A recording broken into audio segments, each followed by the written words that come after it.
Y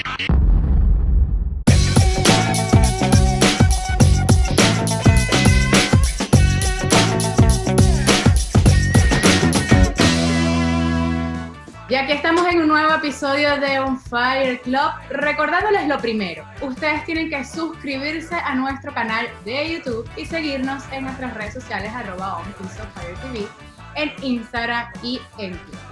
Aprovechando el Día Internacional del Portero, hoy tenemos un invitado especial, Rafael Romo, portero de la Vinotinto, de la selección de Venezuela, compartiendo hoy en On Fire. ¿Cómo estás, Rafa? ¿Cómo pasas esta cuarentena? Y bienvenido, por supuesto, a On Fire Club. Bueno, agradecidos por la invitación, de verdad. Bueno, como todo el mundo, yo creo que vivimos un momento diferente, delicado, pero tratando de sacar lo mejor de este momento, sacarle provecho por lo menos al tiempo junto con la familia, poder disfrutar de mis hijas un poco más de lo que lo hago normalmente, porque bueno, la carrera del futbolista a veces te aleja de la familia mucho tiempo, y bueno, ahora con esta situación tengo la oportunidad de estar prácticamente, bueno, las 24 horas del día compartiendo con ellas, así que tratando de aprovecharlo al máximo. Rafa, qué gusto saludarte después de tanto tiempo y te escucho hablar y para mí es imposible no recordar aquel Mundial Juvenil. Es imposible no recordar aquella zona mixta después del partido contra Nigeria en el debut, en el estadio Al Salam. Recuerdos que marcan la vida. Qué placer y bueno, bienvenido a nuestro programa y cuánto has crecido, chamo, no en tamaño, pero sí en la carrera, porque siempre fuiste igualito, siempre fuiste grandote. Sí, bueno, creo que a muchas personas les pasa que al verme jugar en el campo, en cualquier entrevista, siempre llegan esos recuerdos porque creo que va a estar siempre en la memoria de todas las personas, de todos los venezolanos que les gusta el fútbol. Es un momento histórico para nuestro país y sin duda que me pasa muy, muy seguido cuando estoy en Venezuela o cuando me consigo algún venezolano en los países donde estoy que se acercan, saludan y recuerdan aquel momento, porque creo que como te dije, para todos los fanáticos del fútbol en Venezuela fue un momento especial. Rafa, ¿cómo estás? Me sumo a Anto y a Walter del gusto que tenemos de tenerte acá en el club. Todo el mundo tiene su partido, el partido con el cual te quedas por encima de los demás y puede que mi descarte sea básico porque yo en teoría me podría quedar sobre aquel recordado partido en Maturín, el penal sobre Nazarit que nos permitió llegar a ese hexagonal y luego jugarnos la posibilidad de ir por vez primera a una Copa del Mundo. Y también está obviamente ese partidazo en La Paz, esa victoria histórica donde sacaste absolutamente todo, donde fue una selección que muy pocos creían en ella para lograr la hazaña y se logró, pero quién quita que tu partido termine siendo otro y no de estos dos que estoy enumerando. Sí, bueno, yo espero de verdad que en el futuro pueda ser otro partido y que sea un momento importante y crucial como fue ese partido que hablas en La Paz. Creo que si me tengo que quedar con un partido, sería ese, porque el partido en el Sudamericano Sub-20 contra Colombia, si bien fue, digamos, una intervención crucial en un momento crítico del partido, creo que el partido contra Bolivia en La Paz fue un partido más completo y de mucha más exigencia, e incluso en un momento muy importante porque en ese momento estábamos ubicados en la tabla dentro de los puestos de clasificación al Mundial y ese partido nos permitía seguir soñando. Lamentablemente luego no se consiguieron los otros resultados y terminamos perdiendo la clasificación, pero en ese momento para mí fue muy especial y es un partido que siempre voy a recordar. Y ese tipo de partidos son los que marcan también una gran diferencia en tu carrera, Rafa. Ayer justamente se celebraba el Día Internacional del Portero y ser portero es decidir estar, si no en la posición más difícil dentro del campo, sí en la que tiene más responsabilidad o la que es más juzgada al momento de equivocarse. Y aquí quiero hablar un poco de cómo enfrentas, ¿no?, esa inteligencia emocional a la hora de fallar, porque al final eres humano y como has tenido partidos buenos, que bien te los recuerda Max Cordaro, sobre todo eso con la Vinotinto, también sobrellevar los partidos malos es muy difícil para un portero. Sí, sin duda el portero tiene que tener una fortaleza mental mayor a cualquier otro jugador de fútbol. Yo, si te soy sincero, con la experiencia, con los partidos, con los años, es que he logrado conseguir esa tranquilidad de saber que eres un jugador más del equipo, que forma parte de ese 11 que está en el campo y que cometes un error como lo comete cualquier compañero y que si bien en algún momento termina siendo determinante, es parte del partido y te puedes equivocar como se equivocan tus compañeros y simplemente tienes que verlo así. Cuando lo entiendes y te adaptas a eso, terminas disfrutando un poco más de la profesión. Cuando no lo entiendes y no te adaptas, lo sufres porque piensas que siempre es tu culpa y que siempre termina siendo determinante en aspectos negativos, cuando en realidad eres un jugador más de ese 11 que sale al campo y tu actuación termina siendo igual de importante y de determinante como la de todos tus compañeros. Rafa, ¿en qué sientes que has evolucionado en tu posición? ¿En qué sientes que has crecido realmente en este momento después de una carrera de tantos partidos en el fútbol internacional, de tantos partidos de selección nacional y de una formación a nivel top como la tuviste en categorías menores, ¿no? Pero ¿en qué sientes que hoy te hace diferente a lo que eras antes? Yo creo que siempre es la experiencia, lo que he ido acumulando durante los últimos años. Te digo, hablas de mi formación y bueno, sí, quizás de entre los 18 y 20 tuve la oportunidad de estar en lugares importantes, de Sí. vivir momentos importantes, pero también tengo que decir que mi formación juvenil no fue igual de completa como ese paso.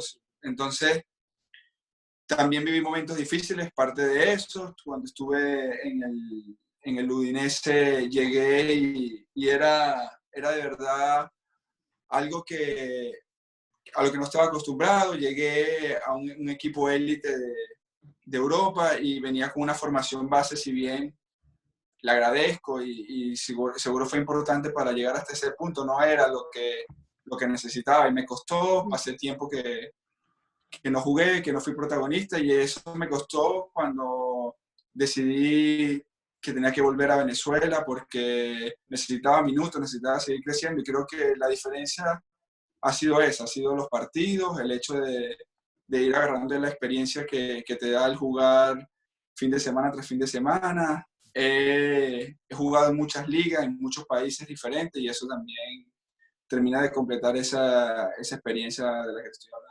Claro. Lo que dices es súper interesante, Rafa, porque sabemos que a nuestro fútbol le falta muchísimo, pero hay situaciones puntuales que reivindican la importancia de dónde venimos y regresar a las raíces para poder relanzar carreras. Lo hablábamos el otro día con el Colorado Oresteguieta, que para mí volver a Caracas en ese momento de su carrera fue fundamental para luego relanzar la misma. E imagino que para ti, Mineros, por la plaza, por lo que ganaste, por lo que viviste, además de ser un cable a tierra, terminó siendo ese empujón que te recordó lo que vales y te permitió luego también reenderezar la carrera como sabías que podías hacerlo. Sí, sobre todo porque te cuento algo que quizás nadie, o sea, quizás nadie lo sabe. Yo estuve 3 años en Italia, el primer año fui parte digamos, del primer equipo, luego el segundo año fue algo intermitente, estaba entre el filial, el torneo primavera, como lo conoces, y el primer equipo, y luego el tercer año se da la salida de Andanovic al Inter, y se abren las puertas para la oportunidad de poder jugar, pero tenía 3 años de inactividad y de verdad que en ese momento fue que desperté y me di cuenta cuando estuvieron las oportunidades ahí de que no estaba a la altura, simplemente porque para un portero lo importante es jugar y estar activo y pasar 3 años prácticamente sin partidos era algo muy difícil. Ahí tomé la decisión de que tenía que volver a Venezuela porque era donde iba a tener más oportunidades, donde se me respetaba y se me reconocía mejor. Así que Mineros ha sido una parte importante de mi carrera y lo que viví ahí, lo que gané, incluso lo que perdí, me ha dado esa experiencia de la que te hablo que hoy en día me ayuda y me ayuda a estar donde estoy. Rafa, te veo hablando con mucha madurez y me gustaría hablar un poquito de lo que fue ese niño de Turén que creció tal vez con ese sueño de llegar a ser o de cumplir una carrera futbolística que hoy termina desarrollando, ¿no? Y desenvolviendo. Pero, ¿qué anécdotas nos puedes contar de ese niño de Turén que soñaba en grande y que de pronto llega a un mundial como lo fue Egipto 2009 y ahí empieza su carrera a encarrilarse como portero relevante en clubes y en la selección? Anto, y que ya tenía un gigante de Turén como referencia. Exacto, además. Mira, hay muchas, pero yo creo que la primera anécdota importante para mí fue cuando me convocan por primera vez a la Vinotinto, a la sub-15 en ese momento, porque si bien me apasionaba el fútbol, me gustaba lo que hacía, creía, como todo niño, soñaba que podía ser profesional, en realidad no me lo creía internamente. Y llegar a esa selección, compartir de ese momento con jugadores que ya creían y que ya pensaban en ser profesionales, que el caso de un gran amigo, por lo menos como Sema Velázquez, que ya en ese momento pensaba y quería ser profesional, y había muchos jugadores, yo ni miraba al Franco Signorelli, jugadores que han sido profesionales y que ya desde los 15 años tenían esa ilusión. Cuando llegué ahí fue que de verdad dije, mira, esto es posible, tienes que creértelo y tienes que dar lo mejor de ti.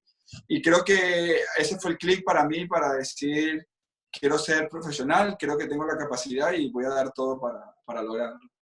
Sabes que, y cuando te decía en mi primera intervención, Rafa, en esta conversación que tenemos contigo en Unfair TV, que para mí es imposible no, porque para mí fue muy especial ese primer partido en el Mundial, ese sudamericano, emotivamente por cómo se dio. Yo te puedo repasar el 11 de Venezuela de atrás para adelante, de todos los partidos de ese Mundial puntualmente. A veces a otros a lo mejor me cuesta más, ¿no? Y yo he dicho, bueno, pero ¿por qué me pasa eso si cada vez pasa más tiempo? Bueno, porque este realmente me marcó esa Copa del Mundo y pude estarla ahí. Después del partido contra Nigeria, yo recuerdo que tú hablaste, éramos pocos periodistas venezolanos, sale Jonathan del Valle y de repente dice, bueno, esto, y después hablaste tú muy breve, no sé si estabas en doping, no recuerdo mucho, pero dijiste algo muy importante, que esto es el primero de un paso para otras generaciones, o sea, que ya tú estabas vislumbrando todo lo que venía después de ese Mundial, jugando el primer partido de los 4 que jugaron en esa Copa del Mundo. Te pregunto puntualmente, ¿lo veían realmente así? ¿Sentían que realmente ustedes eran los que estaban abriendo la puerta para todo lo que llegó después? Es que cuando dices eso, yo creo que más de sentirlo era prácticamente la educación que habíamos recibido en toda esa preparación para la clasificación al Mundial y luego para jugar el Mundial, de parte de uno de los personajes que creo que ha sido más importante en el desarrollo de juveniles en Venezuela, como era Lino Alonso. Lino era, digamos, esa voz de la experiencia que nos decía y que, sobre todo en la preparación, nos dijo por qué era tan importante poder clasificar el Mundial y luego de estar ahí, nos remarcaba de que, ok, son los primeros, llegaron a un Mundial, pero ahora ¿qué viene? O sea, ¿qué viene para Venezuela? Esto simplemente es el primer paso. Ahora vienen muchas más clasificaciones a mundiales juveniles y esas clasificaciones a mundiales juveniles nos van a dar la oportunidad de tener la calidad suficiente para poder aspirar a un mundial de mayores. Quizá se pudo haber logrado sin haber ido a ningún mundial de juveniles, pero los pasos que han dado la mayoría de selecciones para llegar a mundiales son así. Entonces, Claro. cuando te hablaba, quizás siendo tan joven, un mensaje quizás tan maduro, era porque era el mensaje que recibíamos nosotros de parte del cuerpo técnico, que había estado muchos años en el fútbol nacional y que sabía que eran los pasos que había que dar para poder conseguir llegar a un mundial de mayores. Rafa, la carrera que has transitado, obviamente con sus altos y sus bajos, como en cualquier caso, sin embargo, te ha dado la posibilidad de, como bien decías, debutar en la Serie A, porque lo hiciste en ese partido contra la Lazio, de conocer la Liga de Bélgica, de estar en Chipre, de vivir también una cultura tan interesante y un fútbol desarrollado como el de Dinamarca. Si bien con altos y bajos y con distintas culturas y distintos torneos, sientes que estás acumulando en base a lo que pueden ser tus motivaciones luego futuras, un bagaje importante para luego devolvérselo al fútbol venezolano, sea como técnico, sea como dirigente. Entiendo que todavía estás en una etapa plena de futbolista, pero piensas a veces en esas cosas con todo lo que estás viviendo y estás acumulando.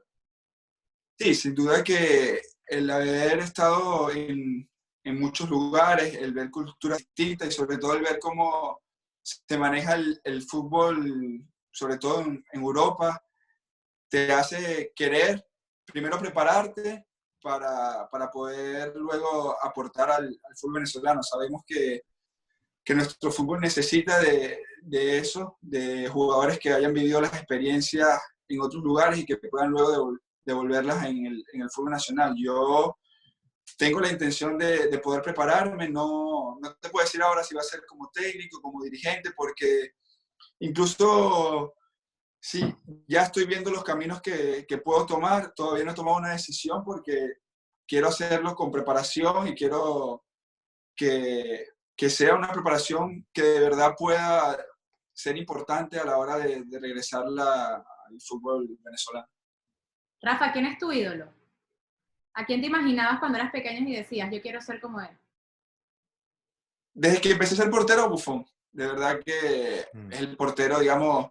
Pero luego en Venezuela, y siempre lo he dicho, ha habido durante toda la historia muy buenos porteros. Yo miraba mucho a Angelucci, lógicamente, por ser de Turén y porque al ser de Turén y ser un referente de la zona de donde era y jugar la misma posición, lo miraba mucho a él. También estaba el profe Dudamel, que era, digamos, la competencia directa de Gilberto en ese gran boom de la Vinotinto. Pero yo te puedo decir, por lo menos, una anécdota que tengo es que cuando comienza la eliminatoria en la que debuto en La Paz, al inicio de la eliminatoria, que la comenzaba el profe César, el portero era Reni. Para mí era un ídolo, y luego poder a los pocos años compartir con él y lucharle el puesto es algo que siempre recuerdo y que me llenó mucho de emoción en ese momento.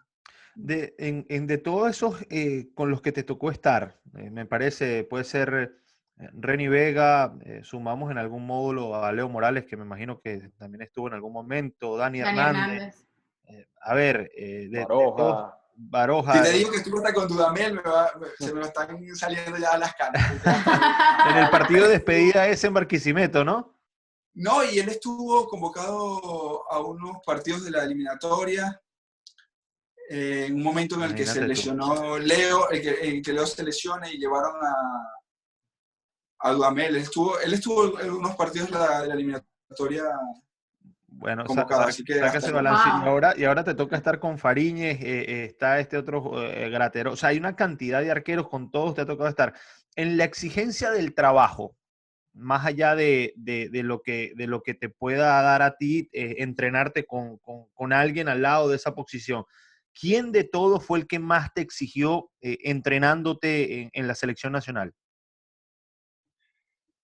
Por la manera en que entrenaba Dudamel, de verdad que incluso en ese momento, con la cantidad de lesiones que había arrastrado y con la edad que tenía, se entrenaba de verdad muchísimo. Luego, por calidad y por estar por lo menos en un entrenamiento y ver la calidad que tiene, y eso hace que tú tengas que esforzar más, porque de verdad que es algo innato que tienes, es Wilker. De verdad que compartir con Wilker el arco, verlo en los entrenamientos te hace exigirte más, porque de verdad que tiene cosas impresionantes y eso hace que para poder ponérselo difícil al entrenador y ser su competencia te tengas que exigir al máximo. Sí, claro. No, y qué bonito que tocas ese tema, Rafa, porque hablas de una competencia que es bastante sana y admirar a alguien que viene creciendo y que tal vez tú en ese momento o a su edad también tenías una madurez futbolística que no había anteriormente en porteros y que se traslada a esta generación ahora con la gran actuación que ha desempeñado Wilker en el fútbol venezolano en su momento y en todo lo que tiene de experiencia a nivel de selección y en Colombia.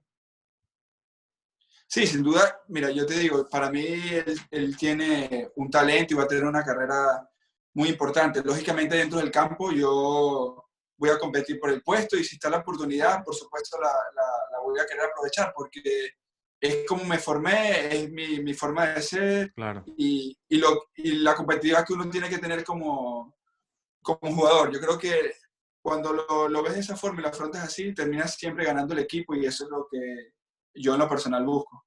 Claro. Rafa, el futbolista venezolano, sobre todo el perfil de selección, lamentablemente, bueno, pasó por mucho en los últimos años, la manera como sucedió todo el tema federativo durante el inicio del proceso del profesor San Vicente, la salida de San Vicente, luego la manera también como en un abrir y cerrar de ojos se confirma el ciclo de Dudamel llegando a su fin y ahora la llegada de José Peseiro.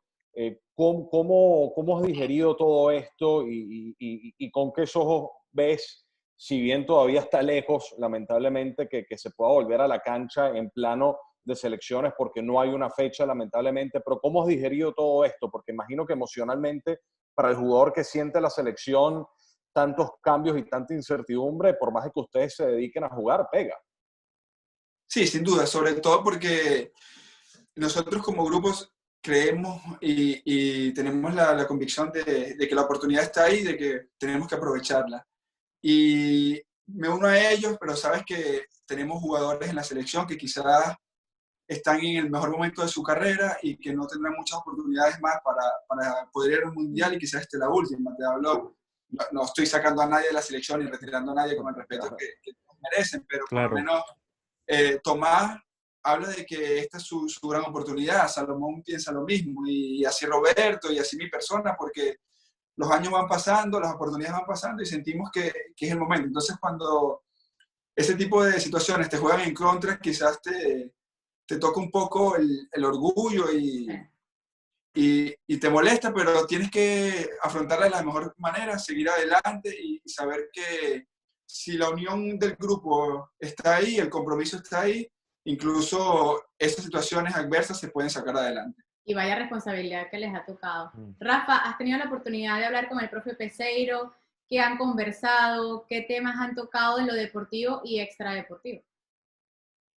Con el profe he tenido un par de conversaciones, la primera para conocernos, para invitarme a que siguiera en este proceso y sobre todo a confirmarme la confianza que él llegando le va a brindar sobre todo a los jugadores que venían siendo convocados por el profe de Dudamel, como es normal. Entonces va a quedar en nosotros poder confirmarle al profe Peseiro que somos los indicados para estar ahí. Luego ha estado muy pendiente, sobre todo en esta situación del coronavirus, de cómo estamos nosotros, nuestras familias, de cómo se vive la situación en el país en el que estamos, y creo que se ha involucrado desde el primer momento en lo que es la selección, y creo que eso va a ser un punto importante porque necesitamos que todo el que esté en este tren esté comprometido con la causa. Rafa, ¿qué tanto le puede afectar a la selección de Venezuela, que está arrancando un proceso con un nuevo seleccionador nacional, no tener la Copa América en este arranque? No tener esa concentración larga, no poder juntar a los jugadores por tanto tiempo, ni jugar esa cantidad de partidos que se iban a jugar en esta Copa, que iba a ser bastante diferente a las anteriores, por llamarlo de alguna manera. Sí, sin duda con el cambio de entrenador, la Copa América era un factor importante, sobre todo, más allá del torneo, era lo que dice, los días de concentración, el trabajo del grupo, el compenetrar las ideas que va a traer el nuevo entrenador, y sin duda, ahora que no se va a tener eso, va a ser un poco más difícil, porque va a tocar como iba a tocar los primeros partidos de la eliminatoria, prácticamente llegar y confiar en lo que veníamos haciendo e intentar introducir las ideas del entrenador, pero siguiendo, digamos, la idea que veníamos trabajando, porque no va a haber mucho margen para poder cambiar tantas cosas en tan poco tiempo. Claro. Rafa, donde te encuentras, podemos decir que a pesar de toda la tragedia y de tanta nostalgia que tenemos por el deporte que amamos, hay una luz al final del túnel un poco más clara en comparación a otros rincones del planeta donde las fechas son inciertas. Ya se comienza a vislumbrar un retorno al menos a la actividad del día a día, del entrenamiento y de reanudar la competencia. Sí, incluso esta semana comenzaron los entrenamientos del equipo, no con todo el equipo, sino en grupos de 8 jugadores. Vamos al campo alrededor de 1 hora, hay 3 o 4 grupos por día, donde se van dividiendo los jugadores y bueno, en realidad no puede haber contacto físico entre los jugadores, tienes que mantener un poco la distancia, pero... Eso está difícil. Sí, o sea, sí, suena ilógico, pero prácticamente es así. Se está retomando sobre todo el trabajo físico, el contacto con la pelota, pero manteniendo la distancia, no se hacen partidos o no se hacen entrenamientos donde haya duelos o disputa de balón entre los jugadores.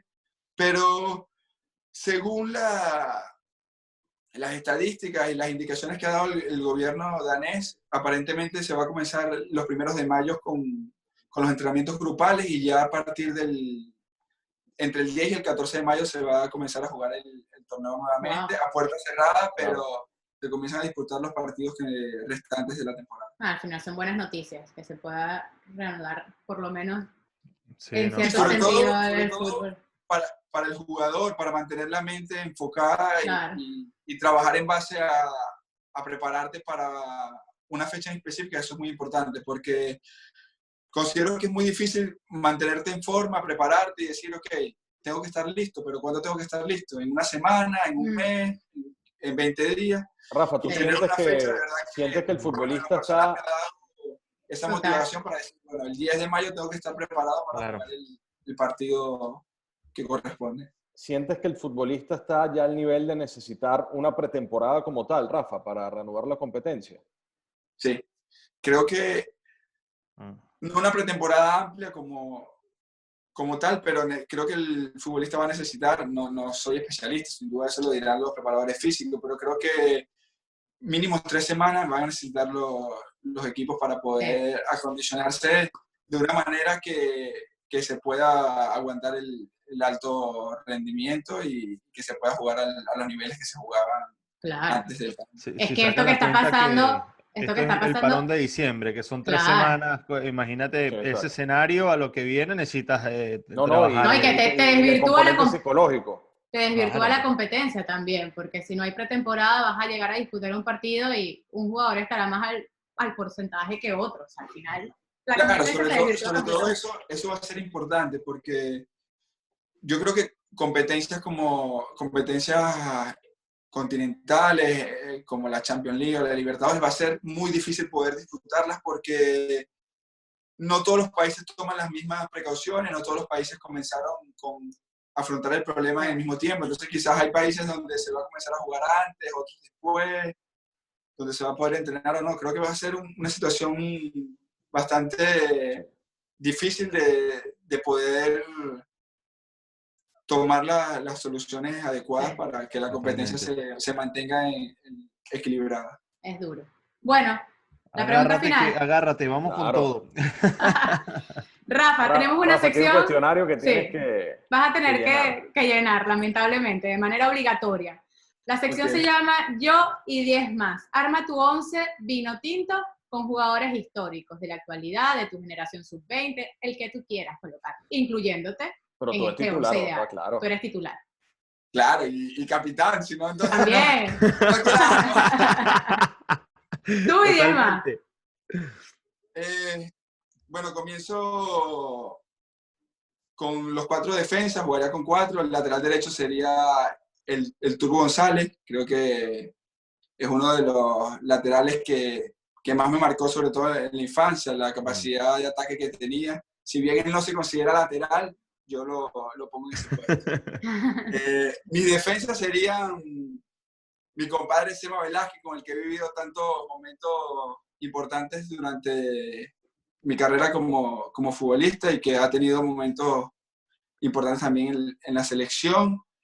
Y pondría a Vizcarrondo. Creo que es uno de los centrales que marcó una época en la selección, un central que que dio mucho para la selección. El lateral izquierdo sería Sichero. Creo que ha sido uno de los mejores laterales izquierdos que ha tenido la selección en la última época, así que lo pongo ahí. En el medio, Tomás con el Pájaro. Creo que son dos de los medios que más han aportado a la selección. Luego Arango, Ricardo David y... Siempre se complica. ¿No? Porque falte, ¿no? Porque sabes que en este momento hay muchos jugadores con talento, pero que creo que todavía tienen que aportar mucho a la selección, así que ahí pondría... A ver. Me gustó mucho Ronald. De verdad que Ronald Vargas, a pesar de que, bueno, Ronita por las lesiones y eso no estuvo mucho tiempo en la selección, creo que merece un lugar porque la calidad que tiene es mucha. Y luego arriba, Salomón. Creo que el delantero histórico de la selección, un delantero que ha marcado muchos goles y que seguro seguirá marcando muchos goles en la selección, y esperemos que esos goles nos lleven a nuestro primer mundial. Un trabuco. Trabucazo. Bueno, Rafa, siempre un gusto conversar contigo, saludarte y bueno, qué placer haber compartido estos minutos acá en On Fire TV en esta edición Rafa Romo On Fire que tuvimos contigo, ¿verdad? Muchas gracias. No, bueno, gracias a ustedes por la oportunidad, de verdad que fue un rato agradable y espero que todos puedan disfrutar del programa. Gracias, Rafa. Ustedes suscribirse en nuestro canal de YouTube y seguirnos en las redes sociales @DonPieceFire. Chao. Chao.